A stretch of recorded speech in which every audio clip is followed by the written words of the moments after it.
Michigan, this is the story of Ian. I was given a second chance on life when I received a kidney transplant. It allowed me to get back to my daily routine, and then COVID hit.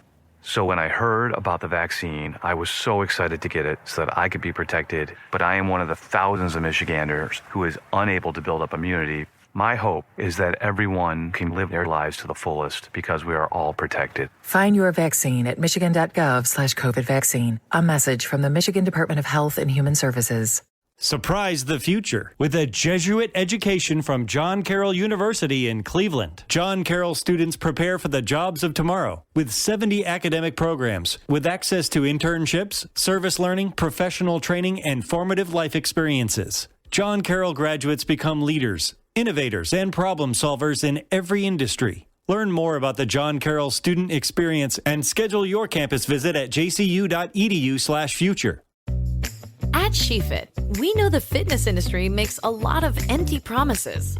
We're done with shortcuts and quick fixes. No woman should be let down or held back, especially by her clothing. It's time to experience the only sports bra that's as strong as you are. Available in the widest range of sizes, easy on and off, with 50% less bounce than the Nike Pro. It's time to feel real support from SheFit. Save $10 today at shefit.com/2022.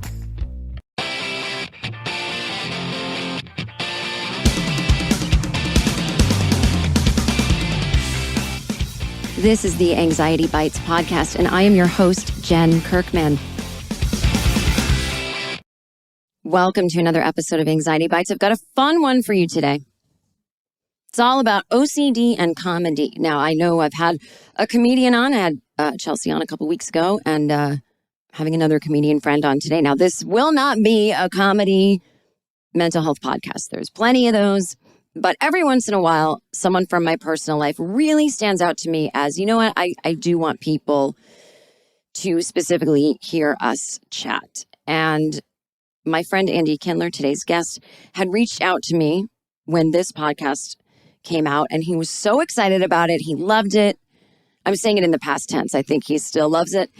And I've actually always wanted to have Andy on the show, but just we're in different time zones now and scheduling can be tough. So he is finally on the podcast and talking to me about OCD. Now, this episode's a little different. There's a lot of references within the episode that I will explain up front that might help you fully understand more what we're talking about. You know, this isn't your typical episode where some neurologist is leading me through what happens in the brain when you have OCD. But what I think is really helpful about my chat with Andy is that he's giving me some real-time insight into his brain as he's thinking his thoughts while we're actually recording the podcast. He's telling me what's going through his head and what, you know, kind of what the OCD spiral is at the moment. And it's really, really fascinating. And then we talk about how he didn't get into therapy until he was 60 years old and what it was like to live that long, I guess, undiagnosed. Sorry, Andy, if you're listening. God, he's old. To be undiagnosed and what that really means, you know, when you are not diagnosed with something, but you are doing all the behaviors of someone with OCD or someone with ADHD. At what point does it just become part of you and you don't even think of it as, I think something's wrong here. You don't even know. You just, because, you know, we never get to jump into anyone else's skin and see what it's like to walk around the world as them. And so a lot of times people that have something that's undiagnosed, it's not as if they secretly know they have something that needs to be diagnosed. A lot of times it's like, oh, I'm just bad. Something's wrong with me. But, you know, so things that I will explain to you about what Andy and I are talking about. What I thought was very interesting about chatting with Andy is there can be this mythology about comedians. And I feel like in the last 5 years, there's been this real media obsession and worship of comedians, which to me is very annoying because everyone thinks they have their quick analysis. Oh, comedians are the sad clowns of the world. And sure, but isn't everybody a sad clown in a way? Isn't everybody showing up to work, acting basically a little different than you would say the day that you're laying in bed thinking, oh my God, I can't get up today, you know? I think there's a mythology that a lot of comedians are making up for a lack of attention or a sad childhood by making others laugh. And if there's any pathology to comedy as it relates to our past or our present, it's less about making people laugh, honestly, I think, I'm talking on the deepest level that is in the subconscious. It's about controlling a situation. When you're on stage, technically nobody's talking back to you. You're not engaging in an intimate conversation. You're controlling the room. You're actually talking and no one else is allowed to talk. You are making people have an involuntary reaction by laughing. You are kind of living in the moment because you are taking risks. They might not laugh. They might throw something at you. And in a weird way, I know for myself and a lot of other comedians who have OCD or ADHD or depression, anxiety, you're so in the moment on stage as a comedian, it's very hard to have your brain doing something else in the background while you're speaking and moving your body around. And it's one of the only times for me that I can so effortlessly have literally no thoughts in my head except exactly what I'm doing and thinking. And it can be this enormous, almost relaxed feeling when I get off stage. And it can honestly be overwhelming after I get off stage because it's almost like, for me, I don't want to go out with the fans after shows and party. I've never done that because after I'm done talking for an hour, first of all, I'm done talking, but I've been in such a mode that I talked about actually in the first episode with Dr. Judd. It's a flow state, which can be almost, if you want to look at it as a spiritual experience, if you want to look at it as you've almost done a form of mindfulness, but I truly have had an uninterrupted 1 hour without my bullshit running in my brain, at least as far as I can hear it. And then it all comes rushing back when you get off stage, right? You're not focused anymore on something. And so that's when I just want to decompress, get back to the sensations of being in my body, being in my own mind, and just go back to the hotel room and watch some HGTV. But I'm saying all that to say what was fascinating about talking to Andy about having OCD while doing stand-up comedy is that as someone who's a fan of his work, yes, I guess I could see that there was some OCD tendencies in the way he did stand-up because he does this incredible, very specific thing where he deconstructs stand-up as a medium itself, and he deconstructs his own stand-up, his own performance, how the audience is perceiving him, how that joke went, why didn't he work harder on it? It's this constant and just fast-paced ability to analyze every single thing in the room going on in his head. And it's kind of the opposite of how I sometimes feel on stage, which is a little checked out, but he is alert and aware, but it must be overwhelming at times, right?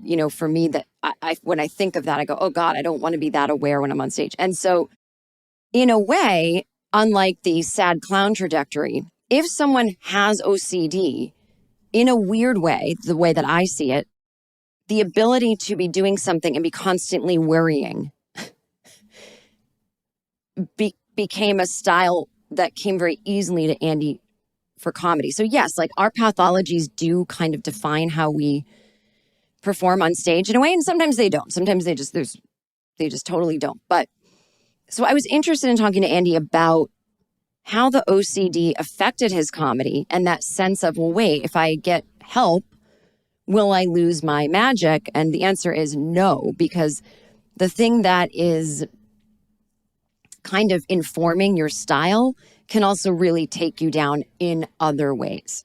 And we get into that too. And we kind of talk about that social media anxiety and acting out our anxiety disorders on social media, even if we think we're doing it for the right reasons. We're fighting injustices all over the world, but so just to get into, we referenced something in this interview called the Montreal Festival. So there is a giant comedy festival in Montreal, Canada, every year, every July. It's been going on for decades. And it is a big deal. I think it's less of a big deal now than it used to be. But in the heyday of the 80s and 90s, when every single television executive went and people would get off stage and they'd get, $1 million TV deal, it was a really big, big thing. It's still a big deal in that the entire comedy entertainment industry descends upon Montreal.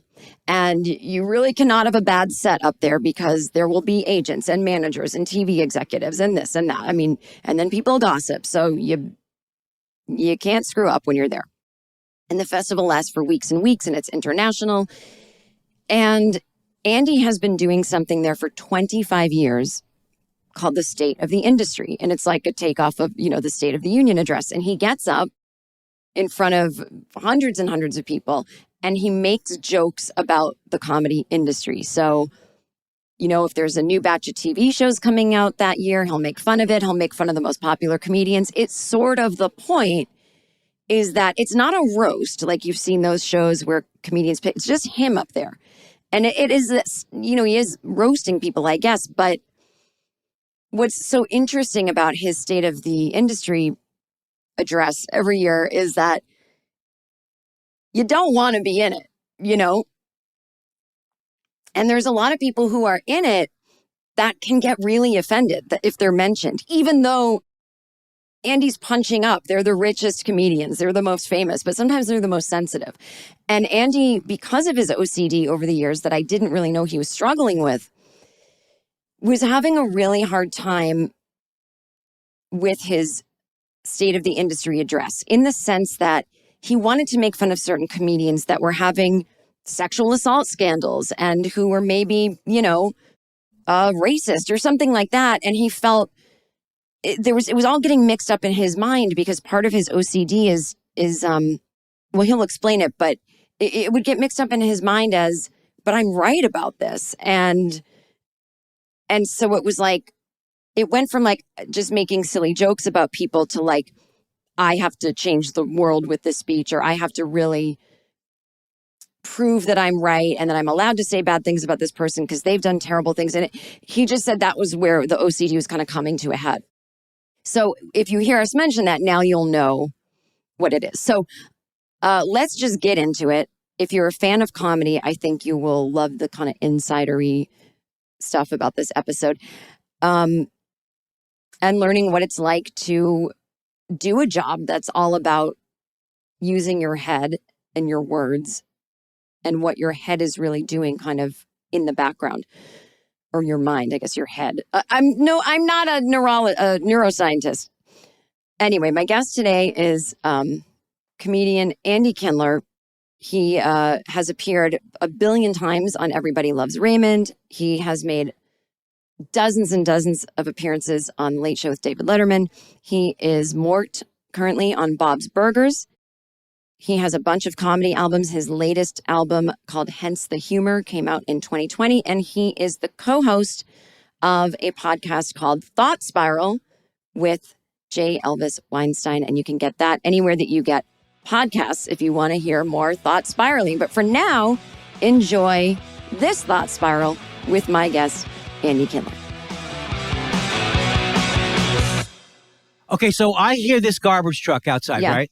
So all I think about is I can feel the anxiety starting because if there's a sound that's extra, that's my fault. I've already accepted that that's my fault. And because my mother, well, we'll get. This is a great beginning because I love when people give me real-time examples of how their anxiety is manifesting. So let's begin. Well, you hear the garbage truck outside now, which, by the way, I don't hear. And instead of thinking, oh, that sucks, I hate that, I hope it's not going to ruin the audio because I want it to sound good. You go to this place where, God, I would have to say it's not even so much of a intellectual thought as it is like a feeling, as it is almost like a knowledge, even though you're wrong, that it's your fault, you're bad, somehow because a truck is going by. And had I not had years of therapy, which I have had, and as I've told you before, I was the oldest Jew to enter therapy in the history of therapy. Yeah. I think I entered therapy almost when I was turning 60, Jen. That's a shanda. What's a shanda mean? Or something like that. I don't know. I think it's a shame. It's a shame. It's another Yiddish word. All the Yiddish words mean, what are you going to do? What can you do? It's nonsense. Okay, so let's take it back to the oldest Jew in therapy to ever have entered therapy, which I should call this episode. So I never knew that I had, in other words, I never knew consciously that I was taking fault for things. I just felt horrible. Because I was thinking, I've been listening to your shows, listening to the show with Amanda Stern. I'm not just trying to prove I'm with it's great. But I'm with it. But, and I was thinking about like this feeling I had, which is almost like the Nazis are almost always going to, I have this feeling my whole life that the Nazis are about to knock on the door, or I'm on LSD, which I often was in college, and my parents are going to call from the airport. Auntie, we're in town. We're coming up. And this is what I had as a panic my whole life. I didn't realize till therapy, was not able to realize and put it all together because my father kept saying all those years, your mother's been in therapy for 30 years. And what did she learn? Nothing. So I had all these terrible things against therapy. But once I got into therapy, I could identify that's what's going on when the sound's outside. You know, that's so fascinating because you said so much in that small sentence. You know, people might go, oh, the acid thing's funny. Oh, the Nazi thing, that's funny. But when it's really happening in your head, it's not a joke. And you can't necessarily like stop and tell everyone what you're thinking. So you or a person comes up with coping mechanisms to tamp it down or try to cover it up or try to change the subject in your brain. And it might result in, I don't know, shutting down emotionally or telling jokes or whatever it is. But when those coping mechanisms are things we do a lot for our anxiety, then they become like part of what we do all the time. And then you don't know what possibly therapy could help with and what it couldn't because you don't know what's this illness and what's you, right? And also more complicated than that in my particular case was that my father was my hero. I loved my father. My mother was severely, my mother and father are both dead. And I don't say it like that casually to get a shock value out of it. I'm just saying that no one should be concerned that they're going to listen to this. Only you would be. Nothing came out about my parents until after they were dead. And that's the way it should be. Totally. No, but I mean, so I'm saying this, and I also am resolving all the stuff you do in therapy, which is they did, in a lot of ways, they did absolutely the best they could. But my father was the only sunshine because he was so hilarious, the funniest person I ever met, funny every day. My mother was severely, severely depressed. And so I did not have a mother mirroring situation. So I'm wondering, because I've heard Howard Stern talk about this and I've heard Stephen Colbert talk about this. They had very depressed mothers and being funny was not a way to get attention. It was to literally cheer their mother up. They felt very responsible for their mother's happiness and they learned the skill of being funny. And I'm wondering if that's you or if maybe your dad was doing that. And that's why he was so good at being funny because he had this, person he maybe felt responsible for. I don't even think he would consciously know he's doing it. Maybe you didn't either. But does that resonate at all? Yeah, I mean, he was funny. Here's the thing that's so amazing that people need to know. Which is very hard to convey on a show like this or on any situation. Right now, I'm feeling a lot of anxiety. And I feel, but not like anxiety, like panic attack thing. Because, I mean, many people who've had panic attacks have had a similar background with it. When I was 21 or 18 or 19 when it first happened, I literally thought I was going to die. I was on a bus. I was looking around. Nobody had prepared me for it. And I had those, but mostly, and then I've had those have recurred, but not as much as the general sense of anxiety all the way through, and my father, the humor must be there in the family all the way back. I don't know. It's like, you know what, Jen? It is being Jewish, so probably, Jewish. And from the Northeast. I really believe that. It's being part of an oppressed group. Thank God I was part of an oppressed group. Yeah, and my father was funny, and he was so he was the savior of the house, and he was in that way. But my mother I couldn't cheer her up because she was, and my mother has a great sense of humor. I loved my mother, and I would bring her into my act because of the things she said where she wasn't trying to be funny, like, Andy, you live in California. How are the fajitas? Right. but she wasn't funny on a day-to-day basis. She was very depressed on a day-to-day basis, especially early in her life when I think, because I talked to my therapist about this, that she was extremely depressed.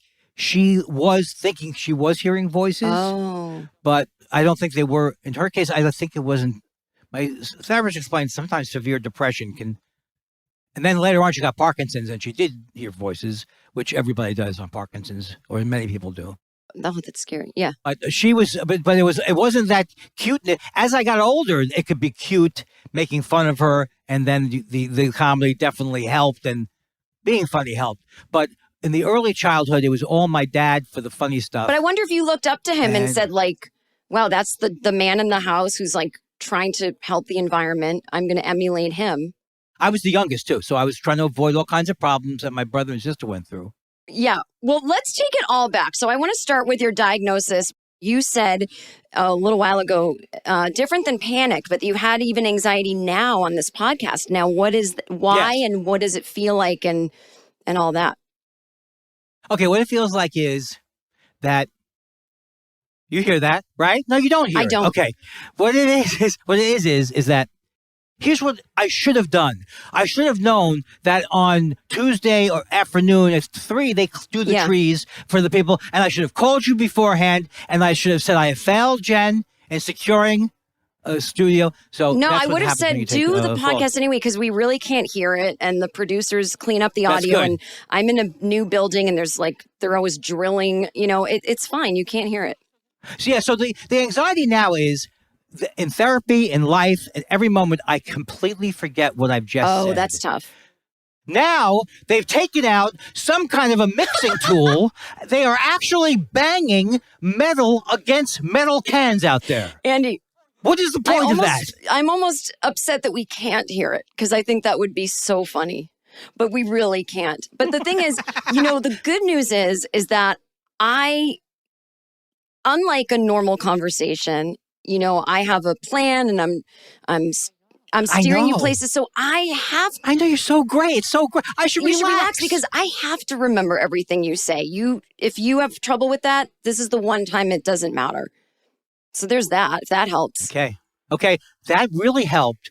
I'm going to put my care in your hands. Yeah, I'm your pilot. So here we go. Now tell me your diagnosis and we'll work back from there. You have OCD and what else? ADD. Well, I don't really understand.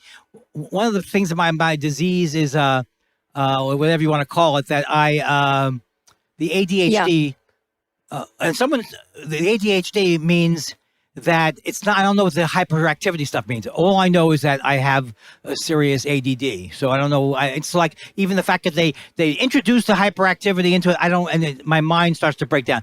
So I have ADHD and I have really bad OCD, and the OCD was really, really bad in my 20s when I came out to LA. I thought I had hit somebody in my car.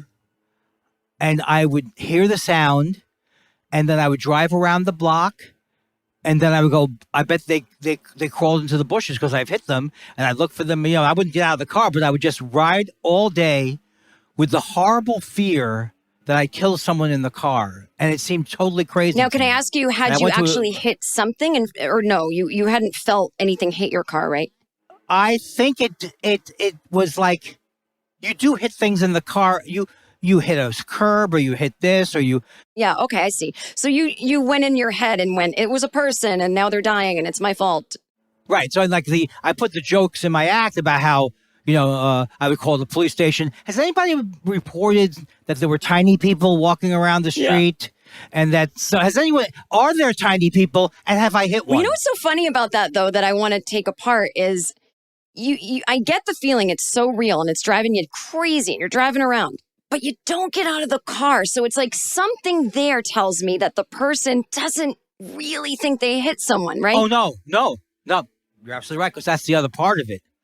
But unlike when someone is OCD about washing, which I don't have, my OCD, I didn't think it was OCD. I thought it was a concern that maybe I'd hit somebody in the car.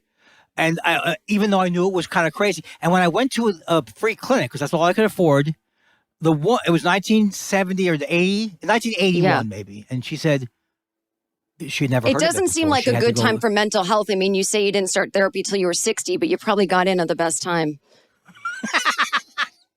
Except, ironically, if that's the right use of this, my mother told me for what I have, she told me back in 1980 I could get help. Oh, interesting.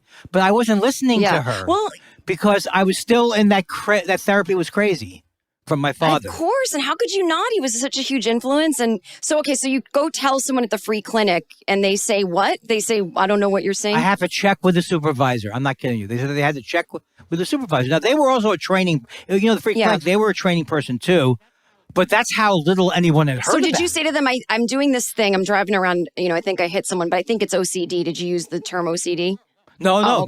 I don't think the term was I always get in trouble when I try to claim something because maybe it was being used, but there was nobody identified it as OCD. Or if they did... Hadn't made its way to you yet, and at least this woman. Yeah, it was more like you're a worrier. You're a constant worrier. You can't stop worrying. It was more like that with they used to call me the worry wart in the family. I used to write letters from camp when I was 8 years old.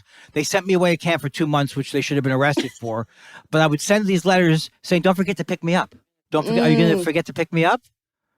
So that was based on the fact that I knew from a very, very young age that my parents, they were not good with where's our kids, We'll be right back. Michigan, this is the story of Ian. I was given a second chance on life when I received a kidney transplant. It allowed me to get back to my daily routine, and then COVID hit. So when I heard about the vaccine, I was so excited to get it so that I could be protected. But I am one of the thousands of Michiganders who is unable to build up immunity. My hope is that everyone can live their lives to the fullest because we are all protected. Find your vaccine at michigan.gov/COVID vaccine. A message from the Michigan Department of Health and Human Services. The #1 half-hour comedy on Prime Video is back. Yes! In this futuristic satire, people can upload their consciousness to a luxurious digital afterlife. I could use a little vacation. Your life is a vacation. And it's exhausting. This season, Nathan, Nora, Luke, and Alicia team up to make uploading accessible for everyone. We're taking this place over. From the guy who brought you The Office and Parks and Recreation. Watch Upload Season 1 now before Season 2 comes out on March 11th, only on Prime Video. In Las Vegas, it is always on. We're talking Roman Coliseum meets Gridiron, meets Field of Dreams, meets Cold Ice, meets Ultimate Fights, meets Neon Lights. It's hat tricks and Hail Marys and dunks and pit stops. It's 8 seconds to glory and extra innings and go time and multiple overtimes. Vegas is the greatest arena on earth. What happens here only happens here. Learn more at visitlasvegas.com.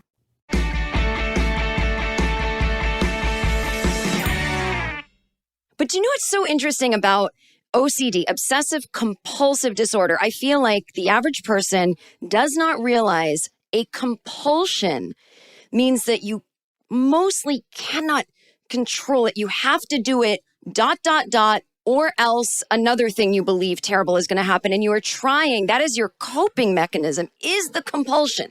If I don't keep driving around, then blah, blah, terrible things. You are soothing yourself with the compulsion. And that's what people don't understand about mental illness is we are taking care of ourselves in those moments, the best and only way we know how. It is a compulsion. That's what makes it a disorder that a doctor has to help you with or a psychologist has to help you with, as opposed to you're worrying. You weren't worrying, you were compulsively whatever you were doing, right? And that's the downside of the minimizing of the disease, and also the downsides of the fact that everyone is, that in a certain way, we're all on a continuum. So I do believe everybody has ADD parts of their brain, right? Everybody has, quote, OCD tendencies. But the danger is if you just look at it like, oh, well, I'm OCD, because people will say that all the time, oh, I'm OCD too. No, you're not OCD. No, you just like to wash your hands a lot, Yeah, you like to wash your hands a lot. Or you organize your pens nicely. That's not OCD. OCD is like thinking I don't have this one, but thinking you can never get your hands clean. Although I did come to the absolute epiphany the other week that I will never think the dishes are clean enough, even though I don't compulsively, I'll never think they're clean enough no matter what method I use. If I use the air dry method, which is supposed to be the method, some dirt will get on the dishes as they're air drying. If I use the towel method to dry the dishes, that transfers germs onto the plate. There's no. Does it bother you though, or can you just go, so what? That's fine, right? With that. Now I'm letting it go, because it used to be I couldn't get out of the feeling until I felt I had completed it. I'm getting better at going, I really don't, because my therapist helped me really, when I first went to her, really go down the road of what could happen. Yes. So like, I no longer believe that the fact that I've had so many problems getting my taxes in, even though they owe me money, I no longer believe I'm going to go to jail because of that. That's great. I no longer believe I'm a terrible person because of it. You know what's so interesting too is that what you said, that helped me with a lot of my anxiety recovery. Go down the rabbit hole of what's the worst that could happen. And sometimes you do get to a place that's like, well, yeah, sometimes, for me, if it was fear of flying, well, yes, I could die in a plane crash. And at a certain point, the psychiatrist I had, I've had him for 20 years. He was the one that prescribed medication. He's in this like Hawaiian shirt, and he has an office in Hawaii and one in Pasadena. And he's like this 65-year-old guy, white hair, and he's very chill, but he knows his stuff. But he was taking me down the rabbit hole of what's the worst that could happen. And he let me go all the way to, well, the plane could crash and I could die. And he goes, and at that point, as the plane's crashing, can you think to yourself, I've had a good life? And I was like, I am paying you for this? But he's not wrong, right? Like, okay, let me put it this way. I would guess that, because I don't know a lot about OCD, so I'm going to try to guess now, that obsessive compulsive disordered people think that they're imagining the worst thing that could happen, but they're doing it in a weird, disordered way that gives them control over the worst thing that could possibly happen. Yes. But if you really sat and went and felt the feelings of different outcomes that could happen, you can't handle that without professional help. So you haven't been doing that, right? Right. Well, what happens is just what happens is that what I didn't realize was that when I lost the thread, when it became a thought into an obsession, it would cause a resulting doom in my stomach that was not real. Just like me thinking that when that Susan, when she gives me advice about cleaning, when you clean the house, can you do this? That she's not saying you're a horrible, disgusting pig who is not capable of cleaning properly. That's what I'm saying to myself. Mm-hmm. So it's like, once you realize that, just like you've been talking on your show, that that you may think you're going to die, but you're not going to die. Most likely you're not going to die. You may think you're going to get arrested, but you're not. And then to think that the prison is the compulsion, and that when you actually are able to then stop yourself before you go down, we call it like popping bubbles. My therapist and I love that. It's a great image too. It's like, comes up. Are you sure you didn't? Like a thing for me, since I've been watching true crime, is I actually believe that I'm going to be one of these people who searches for how would be the best way to kill your wife if the poison doesn't work.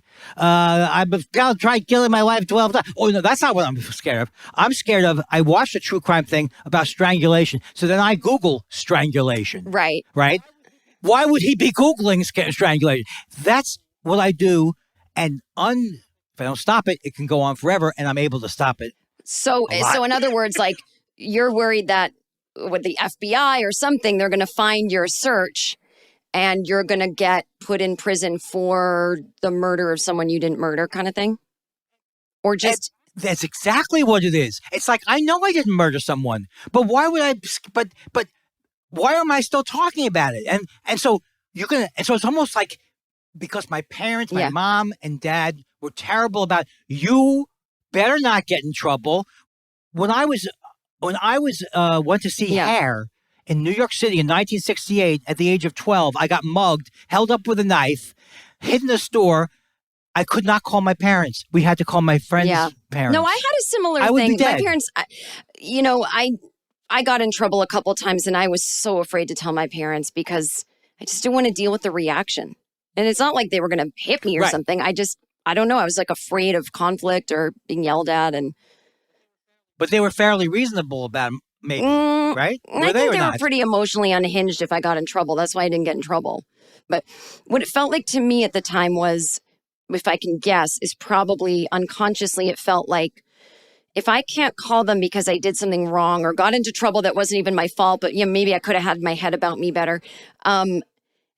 They don't add up the 12 years of my life where I wasn't doing that, where I was like being awesome. It's like that moment is who I am suddenly. Instead of I'm basically a good kid who's smart, but I fucked up. Well, that's similar. That's very similar, I think. You felt you were wrong. I took, I was 30 years old. I dated this woman who was going to Colombia, and I went and the car broke down. I called my father. He started screaming at me. Why did you take the car there? What do you do? It's like, and I remember now through therapy, I was like, you were 30 when that happened. Yes. Well, it's funny, and I love my dad, and I even love my mom. No, of course. And of course. Yeah, we know they're not listening. I mean, and it's not just because they're dead. They probably do have access to podcasts. I mean, they're in another. They do on the other side? They just don't like you. Yeah, I'm kidding. No, I think that got in there, Jen. It's so funny, though, because I think of my parents who were yellers. They're kind of like, they remind me of the Costanzas on Seinfeld, just everything is a huge reaction. And I look at it now and I don't take it personally. I go, my God, look at their anxiety at handling anything. My dad especially, he's kind of hard of hearing. So if he hears my mom and I yelling and we're not yelling at each other, we're just yelling room to room. Like, hey, Mom, do you want to watch that show later? He'll go, what the hell you guys always yelling at each other about? And he'll start screaming about how we're yelling. And I'm like, we're not emotionally yelling. We're talking loud, but you're hard of hearing. And it's like funny, but it really is if you want to overanalyze it or just analyze it. He's anxious. Kid, it wasn't that funny. He's anxious. Right. I can't hear. Is there a problem? Whatever. He's anxious, not mad, and that's where I learned all my life skills from, is these people that kind of had anxious reactions to things, and I'm still undoing it. But in other words, my point is that all these little issues that we learned as kids and all the anxiety comes out in our relationships with friends, husbands, wives. Oh, yeah. And it's a lot of work. And it's interesting that it takes so long to find out what's wrong. Like, it's not a conflict you have with authority if it happens at work. It's not necessarily a love issue if it happens in relationships. It's just fucking anxiety, either OCD, Yes. So let's get back to something you said. You said a thought can turn into an obsession. Now, I'm assuming before therapy, you probably, and most people would not notice when that's happening. Can you notice it now? Can you go, I have to stop this thought from becoming an obsession? And if you can, what do you do? Well, I'll tell you exactly what I'll tell you. Luckily, predictably, it's only certain areas that it comes up in. So I'll give you one of my big areas. I'll give you even the example of the person, because I don't think it has anything to do with our relationship. Julia Sweeney is like very much of an atheist, and she's an atheist. And so I'm I get very, very disgusted by new atheism and and have gotten so many arguments online about people. To me, it's like, my mother was converted to a Quaker. It was the best thing that she ever did.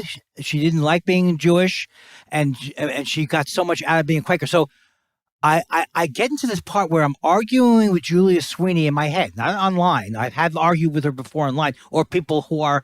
It always is like, I really respect her. She's very talented, and then she has this point of view, and then what happens is I realize I'm absolutely playing the relationship with my father, because my father was so intelligent.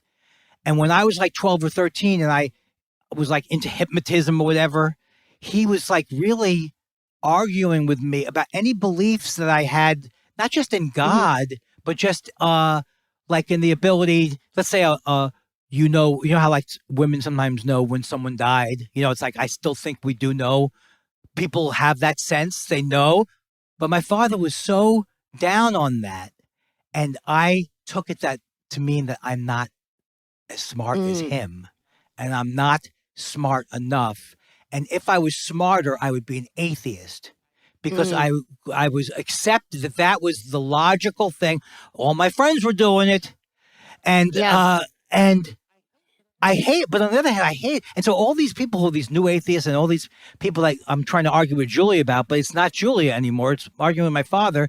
It's like when it gets to rage inside me, I absolutely know it's my problem. And I think that's an area where I've had problems online with it. I've had to, and what I would say is like, Julia doesn't control what I think. My father doesn't control what I think. I'm not mad at Julia. I'm mad at my father, but I'm not even mad at him. I'm mad at what happened, the process of thinking you're stupid. Right. It's just like, it happens. It's like if you hear someone like Brett Butler, I always or other comics from the South, they're always afraid to be perceived as not as bright because they're from the South, which is a ridiculous perception, but it affects you. And that, the idea that I'm not quite as smart as these atheists brings the rage, and then I realize I have to let that go. But what I love is rage. Once it becomes rage, you know that it's your problem, and AKA that takes it from thought to obsession. And then here's the other thing too. Like, I really do hate Bill Maher. I really do hate a lot of these, Adam Carolla. I mean, I'm not saying I hate them. I'm not going to go, to war with them, but I really hate what they're saying. I hate that they're making people, that they're feeding into Islamophobia, and I hate all that. So this actually has changed me in terms of how I do comedy too, because I used to feel that everything I said about these people had to be justified. If I hated Louis C.K., it had to be justified. So I don't want to get to the point where I go, oh no, I like what he's saying. I like that. I hate it. But if I'm online arguing about it for 3 days, which tends to happen, not as much anymore, but that's because I believe that unless they change, I will be destroyed or I won't be happy. And it's not even like worrying about gay people or worrying about Islamophobic people. It's more like getting back into that relationship where you feel stupid or you feel like another example of my life, and I hate to go on and on, but there's a part of my life where until I took therapy, I used to think that I was a coward because I couldn't fight. And when I was in fourth grade, this kid would say, I'm going to beat your ass today at 3 o'clock. And he did this on a subsequent amount of days. So one of my first jokes came from this. It was like, no. I'm not making an appointment to get my ass kicked. You know what I'm saying? Like, let me look. I'm getting my strangled at 2:45. Let's pick that back. It's like, it was the most horrifying feeling in the world to know that I couldn't fight and would not go to another area. I felt nothing but shame about that. Like I wasn't a man. That's how ridiculous this was until I took therapy, until I realized that you're not supposed to fight, and that the fact that I watched Billy Jack doesn't mean I go up to a guy and go, I'm going to take my foot and put it on this side of your head. And I remembered then that when I was 12, I had a counselor who was very abusive to me, really abusive. And I told my father on visiting day about it. And then my father said something to the guy like, hey, could you go easy on my son? And then when he left, the counselor went, yeah, your father talked to me. He even gave me a tip. And what I learned from that was that the only solution was to fight, which I couldn't do, so I'm doomed. And that was because there was no solution, because I had gone to the best of what I could do, tell my father about it. And it was hopeless. And I used to think the hopeless thing was, I can't go up to that guy and punch him. But then I realized, no, the hopeless thing was thinking, and I took 16 years of Taekwondo, which I'm very happy I took, but letting go of the fact that you're not supposed to knock on your neighbor who banged in your ceiling. You're not supposed to go knock on his door and go, stop banging on my ceiling. And I always thought I was a coward for not doing it. So what I thought I should be, and my image of being a small person, everyone's up there and they're banging on you, it became a real part of me. Right. And it becomes who you are, not just this like side thing you have called OCD or anxiety. Like you are this shame or you are it. It's so hard. And the desire to overcome it is where the pain is. It's not, I used to think it was like, well, you don't like it because you don't want to get punched in the face, stupid. True, we don't. We don't want to get punched in the face. But since I've let go of the feeling that the solution will ever, that I'm a coward because I'm not going to up the ante on fights, and that congratulations, Andy, for doing so well, it's changed my life. We'll continue the interview on the flip side of a quick message from our sponsors. I'll never forget the day years ago I struck out a dozen, or the day I was diagnosed with prostate cancer. I still know how to throw a curveball. I also know if you have prostate cancer, consider talking to your doctor about Xtandi enzalutamide. Xtandi 40 milligram tablets treats men with prostate cancer that has spread to other parts of the body and responds to a medical or surgical treatment to lower testosterone. Xtandi may cause serious side effects, including seizure, a brain condition called PRESS, allergic reactions, heart disease that can lead to death, falls, and fractures. Stop taking Xtandi and get medical help right away if you develop swelling of the face, tongue, lip, or throat. Tell your doctor right away if you have loss of consciousness, seizure, quickly worsening headache, decreased alertness, confusion, vision problems, chest pain or discomfort, or shortness of breath. Xtandi can cause harm to an unborn baby or miscarriage. Use birth control during and for 3 months after treatment. Common side effects include weakness, feeling unusually tired, back and joint pain, hot flashes, constipation, decreased appetite, diarrhea, and high blood pressure. Talk to your doctor and visit Xtandi.com.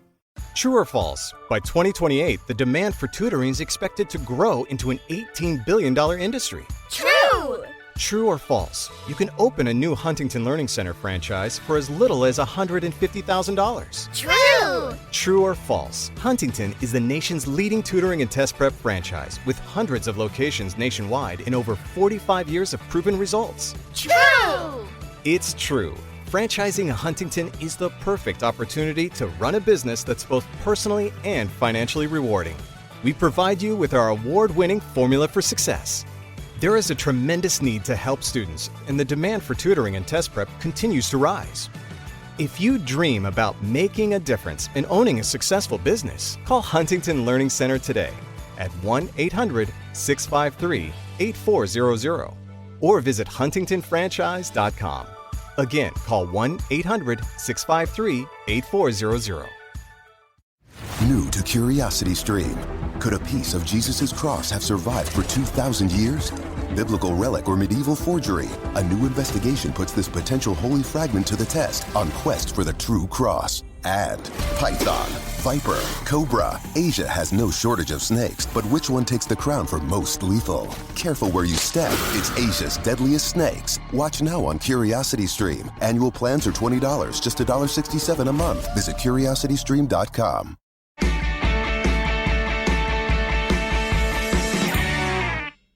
Back to this whole thing with Twitter and the guy, the counselor, it's like, I don't know if you relate to this, but when I'm in my anxiety, and I don't have OCD, but I wonder if this is an OCD tendency, I get obsessed with justice and I need it now. And that's why, I do get into trouble online, and I really hate when it's whittled down to Jen's fighting with someone online, or it's like I'm acting out an anxiety disorder in front of you all. Please don't reduce it to that's who I am. Don't bring it up in interviews with me. Like, it's not fun if it's happening. If I'm not joking around and messing with someone, then I'm acting out an anxiety disorder online. And that anxiety disorder is, if you only knew me, you would stop telling me that I'm a horrible person for speaking out against, And then you feel like when you've acted out online because of your anxiety, that your life is over because people have seen you as you are. And that's even more important for therapy, to say they don't control it. The past is the past. This idea that no one will ever see me be unfriendly or... And my biggest thing is like, God, I got anxious online and reacted badly, but I'm very successful at my job. Everyone at work likes me. I have great friendships. And I go, well, maybe all that's a lie. Instead of like, no, the internet thing is... You're a human being, right? But it's... Why? So you had the black and white thing, I have black and white thinking. Was everything black and white? Where my therapist helped me, because I was like, I don't want to talk about Twitter in therapy, but I realized... I'd had some experiences where I was like, I can't stop. Like when someone's teasing me and I'll give you an example of teasing for the people listening. I'm not talking about someone saying I'm not funny. I always say the fact that I'm not selling out stadiums, that's how I know most people don't think I'm funny. Does that make sense? Like Yeah, I get it. Yeah, it's that simple to I've them. accepted that. But I was getting, a lot of times I speak up about injustices or feminism or sexism. I speak out against sexism, not feminism. And sometimes people will come down on me. And anyway, my point is that I was saying to my therapist is, I want justice. My therapist is like, Jen, when you reveal yourself to the bullies and say, please, I'm really nice, it makes them want to do it more. No, that's what they want. They do want that.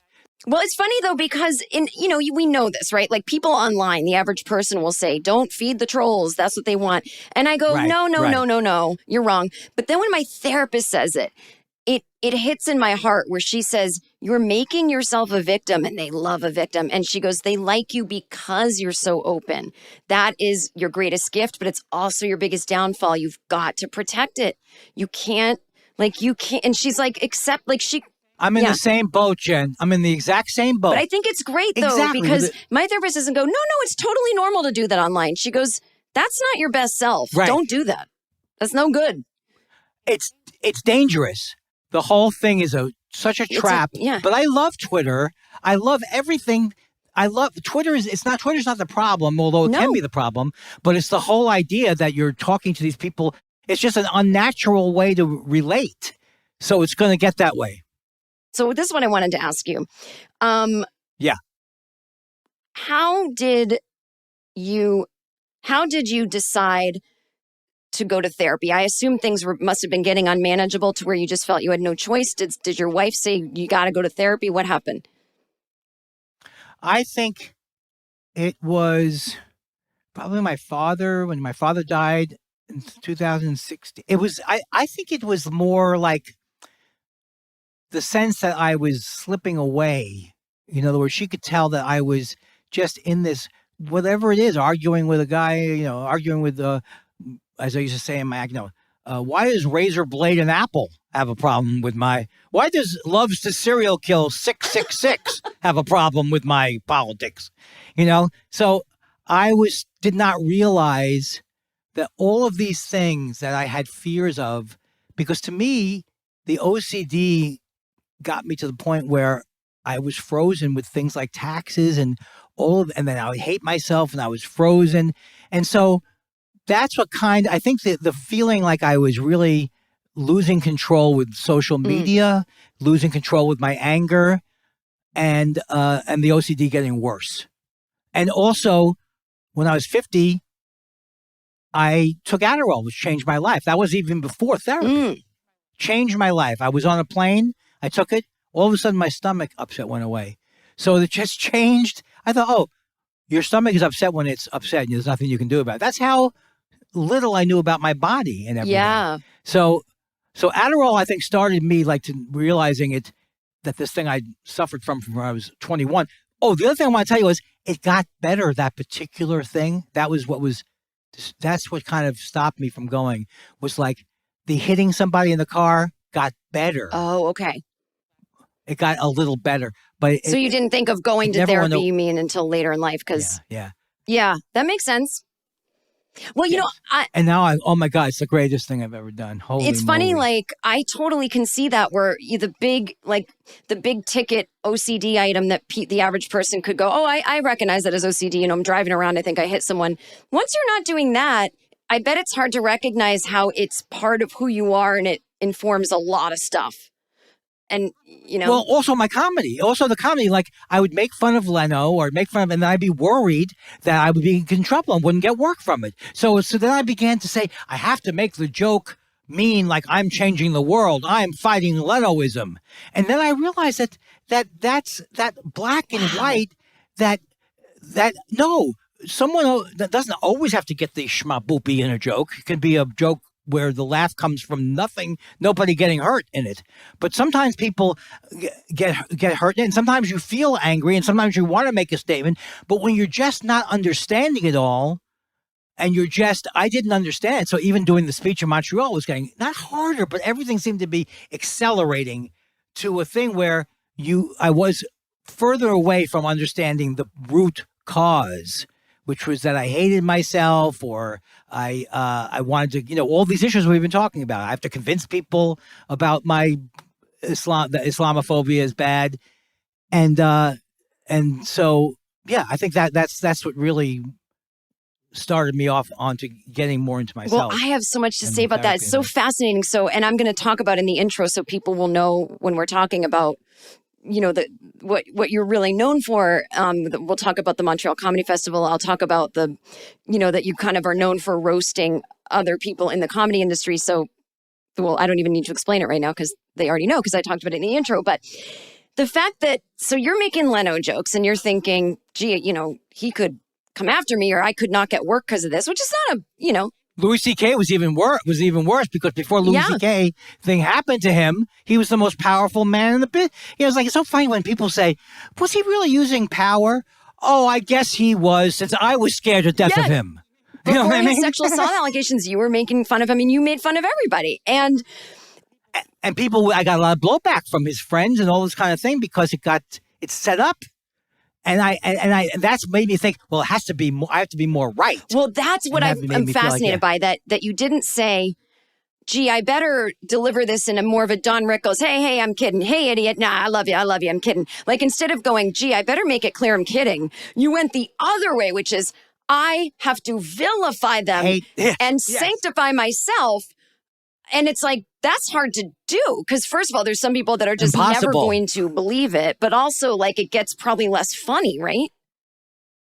Yeah, gets less funny. But it's like, when I was a judge on the show, Last Comic Standing, and I had made fun of that show for years and years and years, I was scared to go to Montreal. Because like, what am I going to do? And so I finally said, look, me doing this show, there's nothing I can come up with be that better than what you're coming up with in your head about it. But before that, I was in this, artists don't ever do things that they are not perfect for them, or all of these beliefs and ideas and concepts. Better people, I'm a better person. I'm making fun of Louis C.K. because I'm a better person than him. Well, in a lot of ways, I am basing it on my outrage at his horrible behavior. Yes, that's where it is coming from. But when it gets to the life and death and all this kind of stuff, then is where the focus always goes back to myself. It's helped my comedy tremendously. Well, let's talk about that, because I think people listening, I think I do have a good crossover of comedy fans. The old cliche, people think they'll be less funny if they get more help.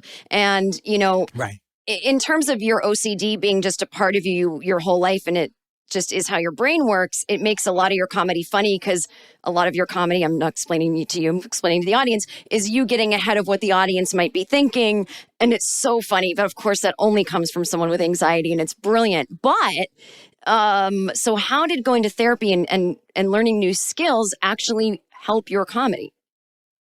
Well, I think I've thought about this a lot.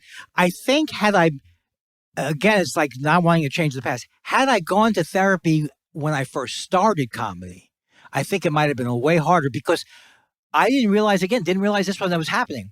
2 or 3 years into my comedy, for I'm not kidding, a solid year, I'd be on stage like this. Do they know that I'm now holding the microphone with the left hand? I'm not saying this. I'm not saying this. Should I hold it with the right hand?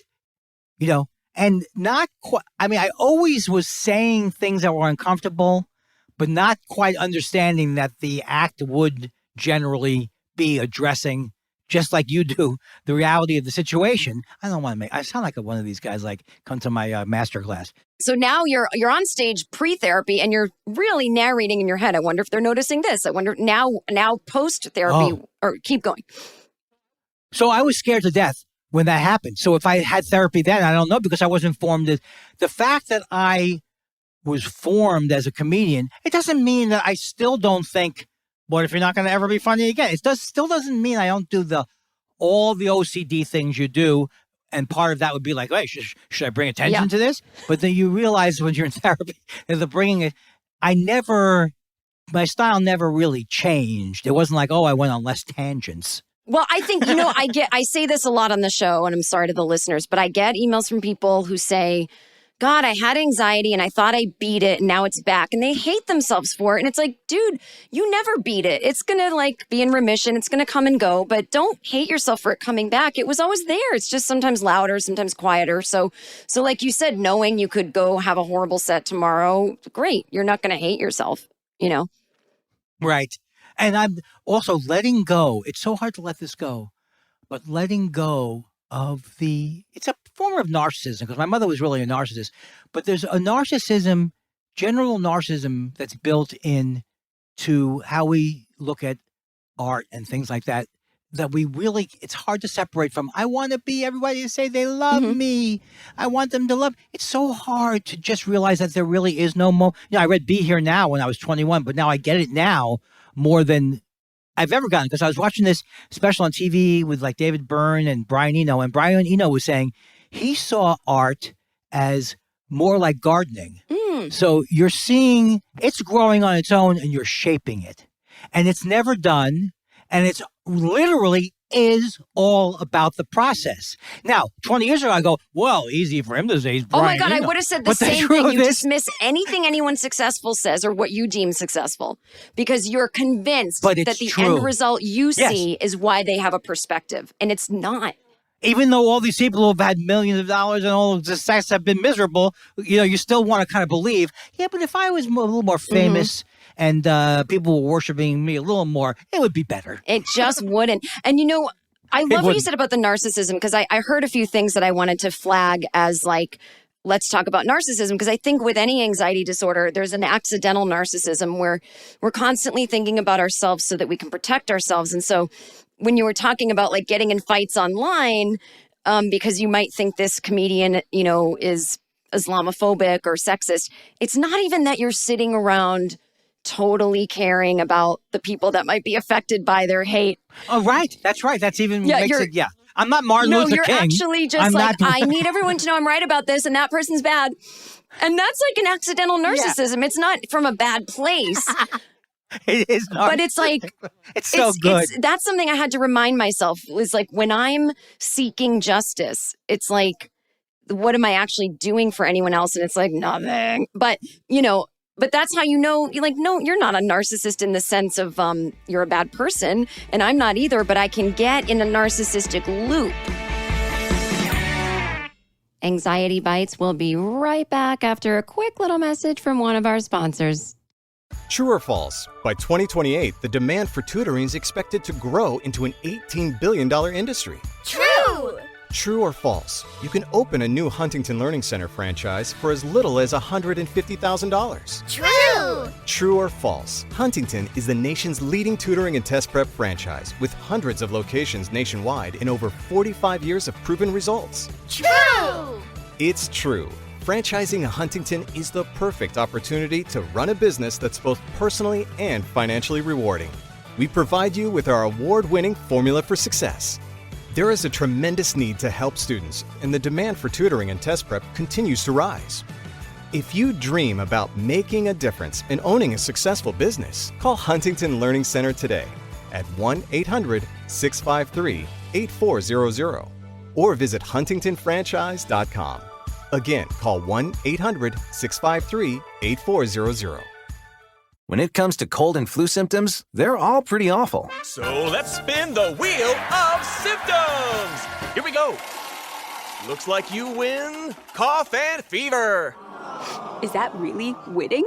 Don't play around with cold and flu symptoms. Get the symptom relief you need with Mucinex Fast Max Cold and Flu All-in-One. Its maximum strength formula tackles up to 9 cold and flu symptoms, so you can get on with your day. So when cold and flu season has you down, don't play around. Stay on top of your game with Mucinex Fast Max Cold and Flu All-in-One and done. Buy, spin, win. Spin the wheel and get $5 back or more in prizes. Learn more at MucinexSpinToWin.com. Valid through 3/27/22. Use as directed. What grows in the forest? Trees? Sure. Know what else grows in the forest? Our imagination, our sense of wonder, and our family bonds grow too. Because when we disconnect from this and connect with this, we reconnect with each other. The forest is closer than you think. Find a forest near you and start exploring at discovertheforest.org. Brought to you by the United States Forest Service and the Ad Council.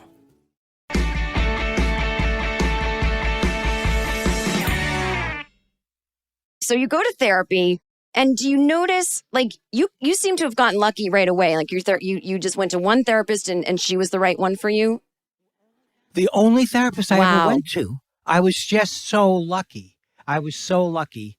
And yes, I knew I wanted to go to a woman. That part I knew. But because you thought that would be more nurturing or something, or? I don't know. I just think I'm under the not so false impression that a woman will always be more sophisticated in these areas. But I don't know. But it worked out That's good for great. me. And she's so great. And she does, like, it's psychoanalysis. So it's like in the Freudian.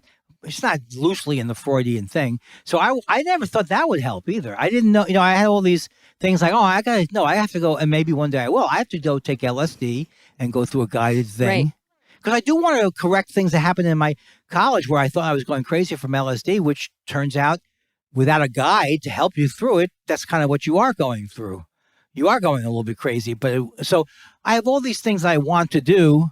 I don't know why I got off into that. I'm sorry.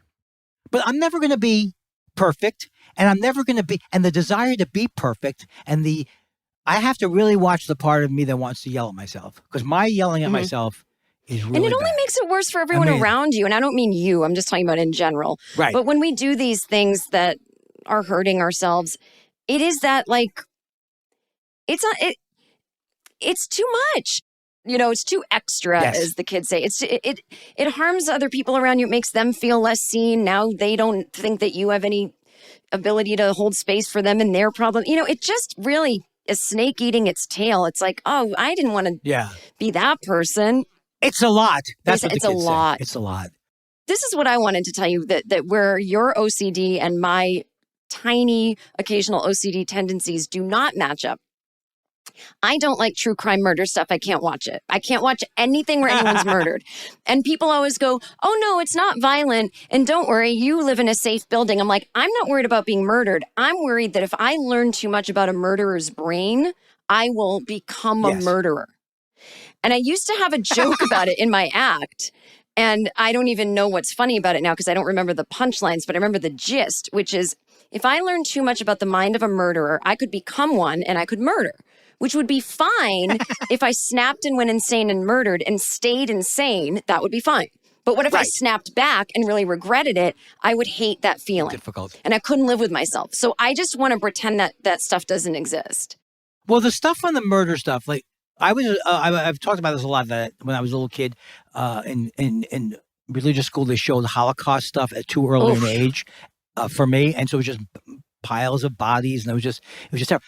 I don't like any of the true crime stuff where it's like buried in your backyard and let's show you what you look like after you've deteriorated for 4 years. That's not what I like. I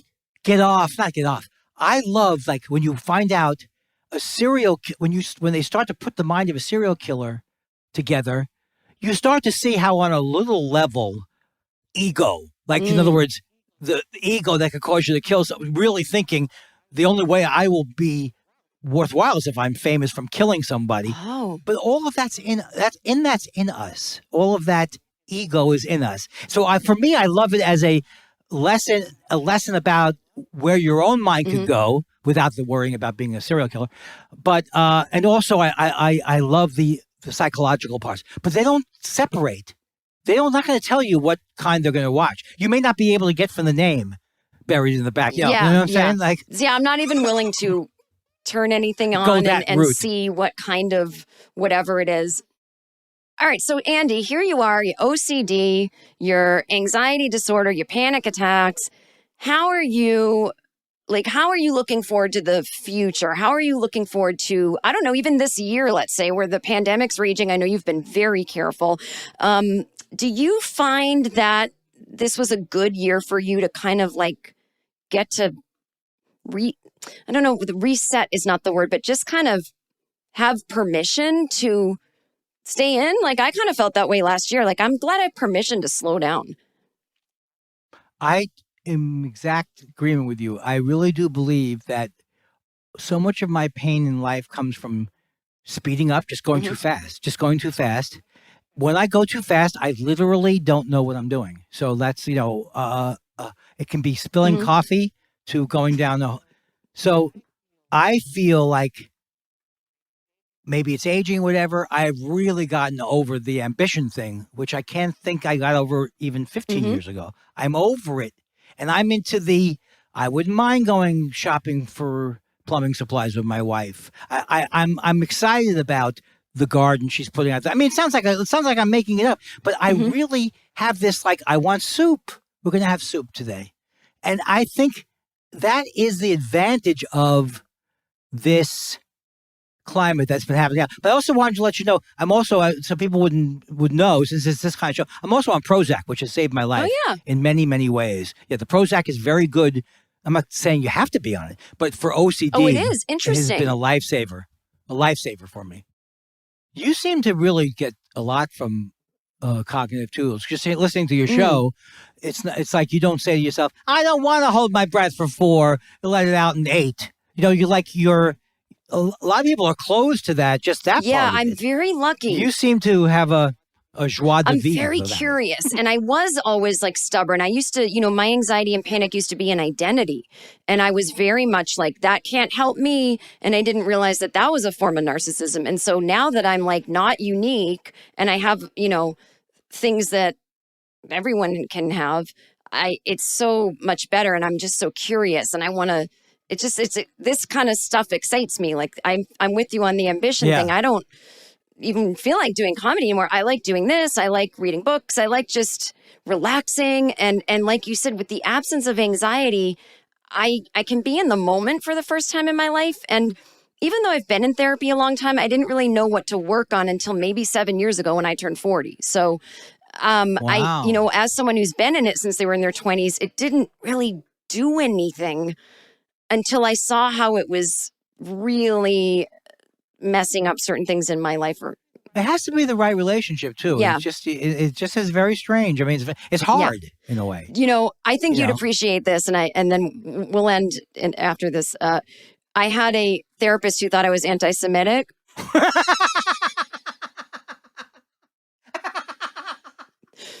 That's the funniest thing I've ever heard. It was such an Andy Kindler scene. So picture this. It's 1998. I'm just a young 20-something comedian starting out in New York City, and I have a day job at a real place. I'm like the assistant to the president of the company. And he had this big meeting with a woman named Judith. And he was like, don't forget, at 2:00, you have to call and connect me to Judith. And he had said it like every 10 minutes that day. And I had therapy from 1 to 2. And usually we ended at 1:45 so I could run up the street back to work.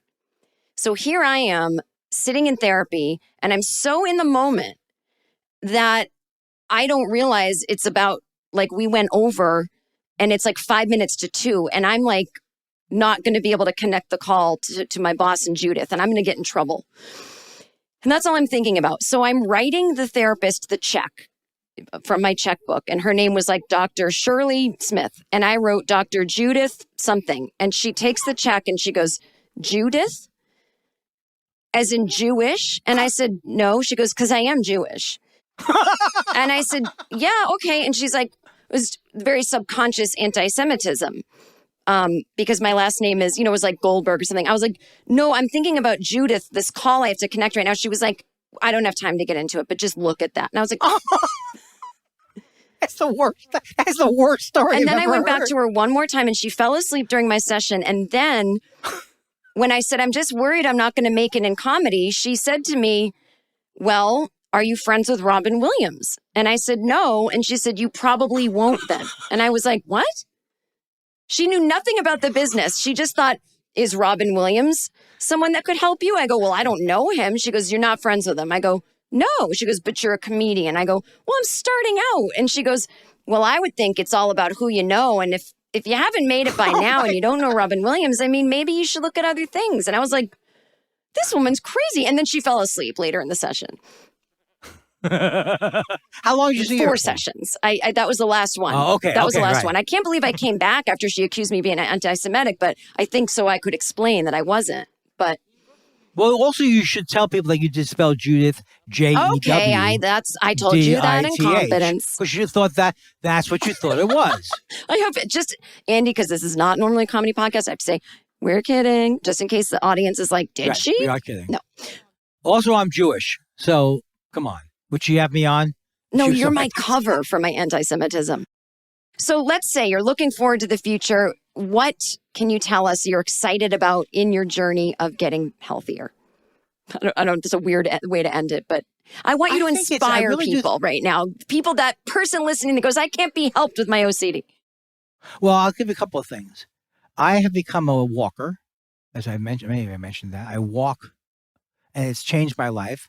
And so I want to do more walking. I want to do more slowing down. And I want to do more. Here's the main thing. When I was 18 and I was in college, I did the show called Mad Dog Blues, which was a Sam Shepard play. And it was like a really important thing in my life. It was so emotional. And he had a song called Home. And I wrote the music to it because it's a whole long story. But anyway, I always used to have the feeling that I wanted to return to home. That was like my theme artistically since I could first write songs. And now at age 65, I realize, without being cliche, like whatever, like the home is where you are. The home is right here. And that feeling of home is your relationships. So when I used to come home, because I told Susan this all the time, I would come home to this apartment and I would get depressed all the time until I realized that that's what I was doing when I was a kid. I thought it was going to be depressing. And if you don't know that, then you just think, oh, when you go home, it's a fact that your stomach starts to sink. Wow. So home is, so I have this image of it, which is like straight up and down. And that's my feeling about God. And that's my feeling about a lot of things is like, if you really are in the moment, all of those fears you have are the problems. Like you're worried about how you're going to die. Because I always told the story when I was 5 years old, I thought I was going to die. This is a true story. And my mother didn't hear, Mom, Mom. I had some fever, Mom, Mom. And then I thought I was going to die. And I got the greatest feeling of peace that came over me at 5. Wow. So I think that being in the moment is, even though that's the book I read, Be Here Now, when I was 21, it still comes back to that. I love it. Like, you are home. I love this for you. You're home in yourself. You've got your own thoughts and opinions. You're not worried about getting in trouble. I just love your journey. I mean, I'm so excited for you. And I feel that deeply for you. You're home. You're comfortable in yourself enough to be okay when you're not comfortable in yourself. Exactly right. Exactly right. And when you can really say to yourself, everything I need to be happy I have, and believe it, that's pretty cool. I hope you enjoyed my talk with Andy. I love how this episode went. It was like so frenetic and silly up front, but I really loved the ending where Andy said he feels like he's home. I didn't even know he felt that way. So it made me feel emotional. I just love hearing that people can get recovery at any stage of their life. And you know that whatever you're suffering from is probably not unique to you, thank God. And so there is someone out there who can help you. And I have just a few takeaways from Andy's episode, but OCD gets thrown around a lot. Oh, I'm OCD about this, OCD about that. It does not mean someone who's just washing their hands or doesn't want to get COVID. People with OCD are actually having a compulsion to do something in order to self-soothe. Some people with OCD can just dismiss it as, oh, I'm just a worrier. But a therapist can help someone with OCD go down the road in their mind for the worst thing that they're worried could happen in order to see that it's either an unfounded worry or that they could actually handle the worst thing. Andy's therapist calls stopping the compulsive thought before you take any action popping bubbles. Andy talked about sometimes when he's feeling rage for no reason or about something, he has to take a look and say, wait a minute, when this emotion starts coming up, this really isn't about the other person, is it? This is about me. What's going on with me right now? Obviously, getting the right talk therapist and medication can make a big difference in living with OCD. The book Be Here Now helped Andy with acceptance and staying in the moment. And the biggest takeaway I got is that home is where you are in your heart. So, thank you for listening to another episode of Anxiety Bites. Anything that you want to get or learn more about Andy is in the show notes. The link is in the show notes. If you want to send an email to the show about what you do for your anxiety, if you want to help inspire others, if you have any questions, any comments, anxietybitesweekly@gmail.com. And as always, thanks for listening. Anxiety Bites, but you're in control.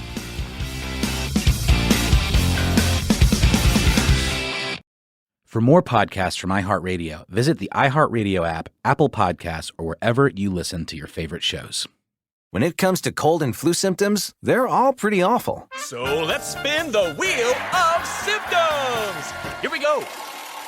Looks like you win cough and fever. Is that really winning? Get the symptom relief you need with Mucinex Fastmax Cold and Flu All-in-One. Its maximum strength formula tackles up to 9 cold and flu symptoms. So when cold and flu season has you down, don't play around. Stay on top of your game with Mucinex Fastmax Cold and Flu All-in-One. Use as directed. The #1 half-hour comedy on Prime Video is back. Yes! In this futuristic satire, people can upload their consciousness to a luxurious digital afterlife. I could use a little vacation. Your life is a vacation. And it's exhausting. This season, Nathan, Nora, Luke, and Alicia team up to make uploading accessible for everyone. We're taking this place over. From the guy who brought you The Office and Parks and Recreation. Watch Upload Season 1 now before Season 2 comes out on March 11th, only on Prime Video. New to CuriosityStream, animals with bulletproof skin, impenetrable scales, and poison-tipped spines? They may look strange, but they've got a serious defensive edge. It's nature's oddballs. Plus, archaeologists in Egypt have hit the mother lode, an ancient burial complex with dozens of sarcophagi.